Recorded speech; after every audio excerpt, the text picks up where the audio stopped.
નમસ્કાર મિત્રો, આજના વિડીયોની અંદર ધોરણ 9 વિષય વિજ્ઞાન એકમ કસોટી ડિસેમ્બર મહિનામાં જે યોજાનાર છે તેનું સંપૂર્ણ પેપર સોલ્યુશન વિશે માહિતી મેળવવાના છીએ।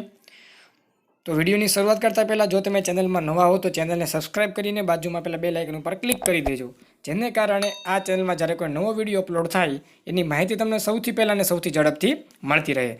તો મિત્રો શરૂ કરીએ આજનો વિડીયો। પ્રશ્ન નંબર 1 વિશે માહિતી મેળવીએ તો કે ચંદ્ર પર 6 ન્યૂટન વજન ધરાવતા પદાર્થનું પૃથ્વી પર વજન ખાલી જગ્યા થાય તો શું આવશે મિત્રો? 6 ગણું આવશે એટલે જવાબ શું આવશે? 36 ન્યૂટન આવશે। બરાબર।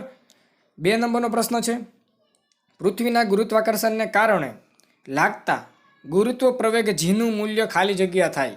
એમાં ઓપ્શન નંબર સી મિત્રો સાચો આન્સર છે કે વિષુવવૃત્ત પર ઓછું હોય છે। ત્યાર પછી જોઈએ આગળનો પ્રશ્ન। પ્રશ્ન નંબર 3, નીચે આપેલી કઈ વનસ્પતિમાંથી તેલ મળે છે? બરાબર, તો જવાબ શું આવશે? ઓપ્શન નંબર બી સૂર્યમુખી। તો આ રીતનો કંઈક પ્રશ્ન નંબરના MCQ ટાઈપનો પ્રશ્ન છે। બરાબર। પ્રશ્ન નંબર 4ની વાત કરીશું, સાચું વિધાન પસંદ કરો। 4 ઓપ્શન અલગ અલગ આપ્યા છે। પહેલામાં કીધું છે કે સંકરણ એટલે આનુવંશિક રીતે 2 અસમાન જનીન બંધારણ ધરાવતી વનસ્પતિઓ વચ્ચે કરવામાં આવતું પરફલન। બીજું આપ્યું છે એક જ પ્રજાતિની 2 ભિન્ન જાતિઓ વચ્ચે કરવામાં આવતા ફરકને આંતરજાતીય સંકરણ કહેવાય છે। ત્રીજું આપેલું છે છોડમાં ઇચ્છિત લક્ષણોવાળો, બરાબર, આ રીતનો પ્રશ્ન આપ્યો છે।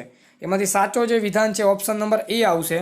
1 અને 2 વિધાન જે સાચા છે મિત્રો તે જવાબ સાચો આવશે। બરાબર, ઓપ્શન નંબર એ સાચો છે। આ રીતનો વિભાગ એ હતો। વાત કરીએ વિભાગ બી ની અંદર જે 8 ગુણનો પ્રશ્ન તમને આની અંદર આપેલો છે। બરાબર। એમાં પ્રશ્ન નંબર 5 આપ્યો છે, વૈજ્ઞાનિક સમજૂતી આપો। ધ્રુવ કરતાં વિષુવવૃત્ત પર પદાર્થનું વજન પ્રમાણમાં ઓછું હોય છે। બરાબર। તેમાં જવાબ આપ્યો છે મિત્રો કે પૃથ્વી છે મિત્રો સંપૂર્ણ ગોળ નથી। બરાબર।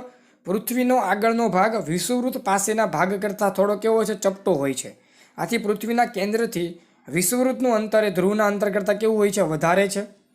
જી બરાબર જીએમના છેદમાં આર સ્ક્વેર પ્રમાણે જીનું મૂલ્ય અંતરના વર્ગના વ્યસ્ત પ્રમાણમાં બદલાય છે અને પદાર્થનું વજન જીના સમપ્રમાણમાં હોય છે। વિષુવવૃત્ત આગળ આરનું મૂલ્ય વધારે હોવાથી વિષુવવૃત્ત આગળ જીનું મૂલ્ય ધ્રુવ આગળના જીના મૂલ્ય કરતાં કેવું હોય છે? ઓછું છે। પરિણામે વિષુવવૃત્ત આગળ પદાર્થનું વજન કેવું હોય છે? ઓછું હોય છે। પ્રશ્ન નંબર 6ની વાત કરીએ મિત્રો, પદાર્થના દળ તથા તેના વજન વચ્ચે શું તફાવત છે? બરાબર, એમાં આવશે દળ, પછી આવશે વજન। બરાબર। ને પહેલો સવાલ આપ્યો છે તો કે પહેલો મુદ્દામાં તો કે દળની અંદર તો કે પદાર્થમાં રહેલા દ્રવ્યના જથ્થાને પદાર્થનું દળ કહેવામાં આવે છે। ત્યાર પછી વજનની વાત કરીએ તો પદાર્થ પર લાગતા ગુરુત્વાકર્ષણ બળને પદાર્થનું વજન કહે છે। દળ તો કે દળ અદિશ રાશિ છે, વજન મિત્રો સદિશ રાશિ છે। બરાબર।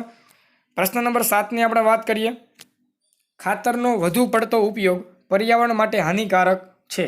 તો યાદ રાખીશું મિત્રો, વધુ પડતા ઉપયોગને કારણે ભૂમિની ફળદ્રુપતા ઘટાડે છે। ખાતરનો વારંવાર ઉપયોગ કરવાથી ભૂમિના સૂક્ષ્મ જીવો અને અળસિયા જેવા ભૂમિગત સજીવના જીવનચક્ર અવરોધાય છે। ખાતરનો ઉપયોગ ખૂબ જ ધ્યાનથી કરવો જોઈએ। તેનો ઉપયોગ માટે યોગ્ય માત્રા અને યોગ્ય સમયનું આયોજન અને સાવચેતીઓને ધ્યાનમાં લેવી જરૂરી છે। તો પ્રશ્ન નંબર 7નો આ પ્રશ્નનો જવાબ છે। જો મિત્રો તમને અમારા વિડીયો પસંદ આવતો તો વિડીયોને લાઇક કરો, વિડીયોને શેર કરો અને ચેનલને સબસ્ક્રાઇબ કરી લો। પ્રશ્ન નંબર 8ની વાત કરીએ, જનીનિક રૂપાંતરિક પાકો શું છે? ભારતમાં ઉગાડવામાં આવતા કોઈ આવા પાકનું નામ આપો। તો મિત્રો સંકરણ સિવાય પાક જનીન બંધારણમાં સુધારો કરવા ચોક્કસ વનસ્પતિ જાતમાં લક્ષણોવાળા જનીનને ઉમેરવામાં આવે છે। ઇચ્છિત લક્ષણોવાળા જનીનને ઉમેરવામાં આવે છે, પરિણામે જનીનિક રૂપાંતરિક પાક મળે છે। એક એક્ઝામ્પલ આપ્યું છે બીટી કપાસ, સારામાં સારું એક્ઝામ્પલ છે, અને બીટી રીંગણ આવશે। બરાબર। ત્યાર પછી ખેતીમાં વપરાતી પ્રણાલીઓમાં જનીનિક ફેરબદલી દ્વારા જનીનિક રૂપાંતરિક પાકો મળે છે। તેમાં સારી ગુણવત્તા, વહેલો અને ટૂંકો પરિપક્વતાનો ગાળો, પ્રતિકૂળ પરિસ્થિતિ માટે સારી અનુકૂળતા અને ઉત્પાદકતા વધારે જેવા લક્ષણો ઉપયોગી છે। વિભાગ સીની વાત કરીએ મિત્રો, 9 ગુણનો પ્રશ્ન છે। બરાબર। આપેલા પ્રશ્નોના ટૂંકમાં ઉત્તર લખો। તો કે ગુરુત્વ પ્રવેગ એટલે શું? સ્મોલ જી અને કેપિટલ જી વચ્ચેનો સંબંધ દર્શાવતું વ્યાપક સૂત્ર તેમજ જીનું મૂલ્ય મેળવો। આ રીતનો પ્રશ્ન આપ્યો છે। જોઈએ તો કે પદાર્થ પર લાગતા પૃથ્વીના ગુરુત્વાકર્ષણ બળને લીધે પદાર્થમાં ઉદ્ભવતા પ્રવેગને ગુરુત્વ પ્રવેગ જી કહે છે।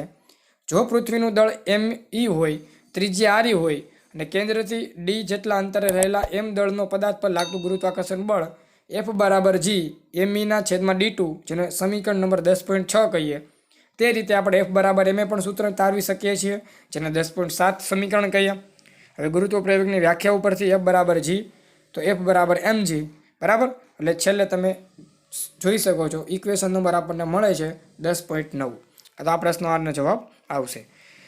પ્રશ્ન નંબર 10 છે નીંદણ એટલે શું? નીંદણના ઉદાહરણ, તેના નિયંત્રણની જરૂરિયાત અને નિયંત્રણની રીતો જણાવો. તો યાદ રાખીશું મિત્રો, નીંદણ એટલે શું?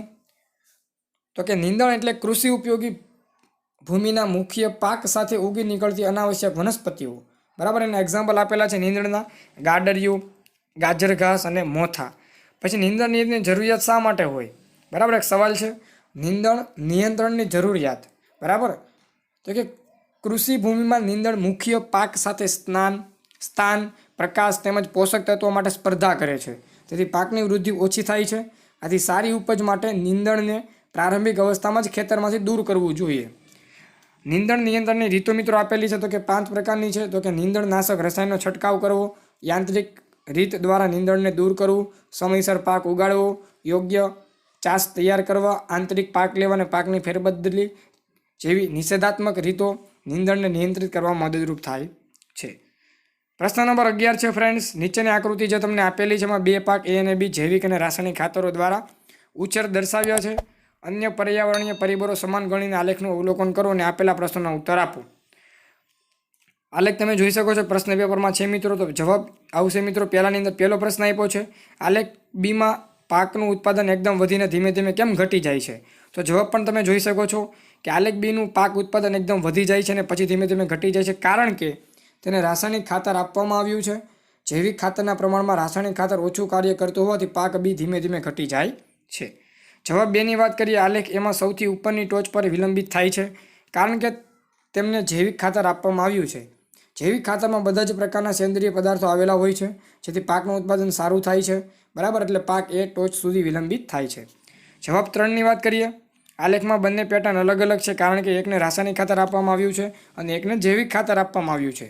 રાસાયણિક ખાતર અને જૈવિક ખાતર વચ્ચે ખૂબ મોટો તફાવત હોવાથી એક પાકનું સૌથી વધુ ઉત્પાદન થયું છે અને બીજા પાકનું ઉત્પાદન ખૂબ જ ઓછું થયું છે.